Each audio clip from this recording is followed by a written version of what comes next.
යහළු යෙහෙලියන් සමගින් අපි පාසැල් පාරේ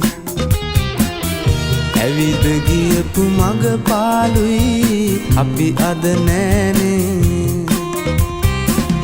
තියාගන්න බැරි වුවට හිතේ ආදරේ